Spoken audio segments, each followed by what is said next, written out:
Laetitia Hallyday et ses petits mensonges, cette carrière de mannequin qui n'a jamais existé. Actuellement en France, où elle compte effectuer la promotion de l'album posthume de son mari, Mon pays c'est l'amour, Laetitia Hallyday voit son retour dans le pays coïncider avec la publication d'une biographie qui lui est dédiée, Laetitia, la vraie histoire, aux éditions Plomb.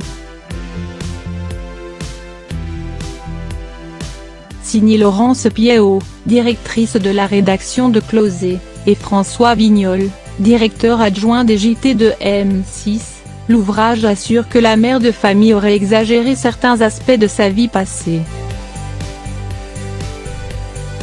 Se présentant elle-même depuis longue date comme une ex-mannequin, Laetitia aurait en réalité inventé ou du moins enjolivé cette partie de sa jeunesse.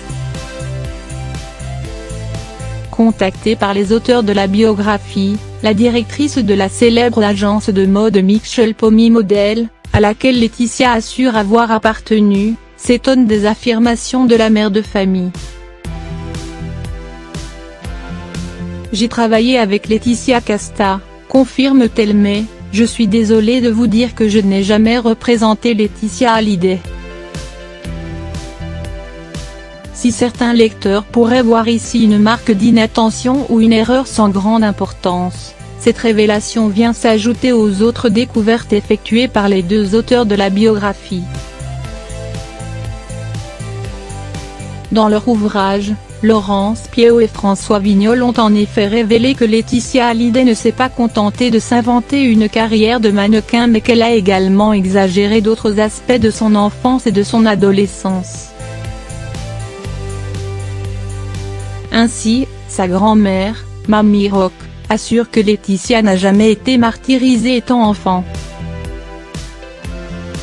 Laetitia avait dit à Johnny que son père l'avait battue avec une cravache, explique Eliette Boudou aux auteurs du livre. Ce n'est pas vrai. Comme Johnny avait eu une jeunesse malheureuse, elle voulait montrer qu'elle aussi avait été malheureuse. Des bêtises.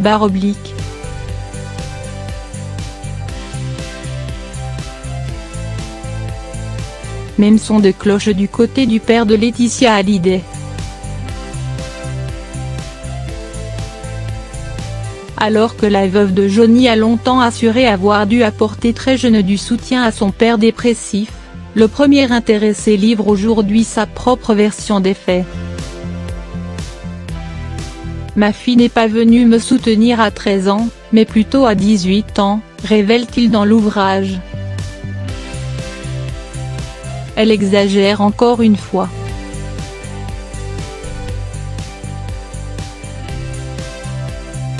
Et, tout cela participe du mythe qu'elle veut créer avec son mari.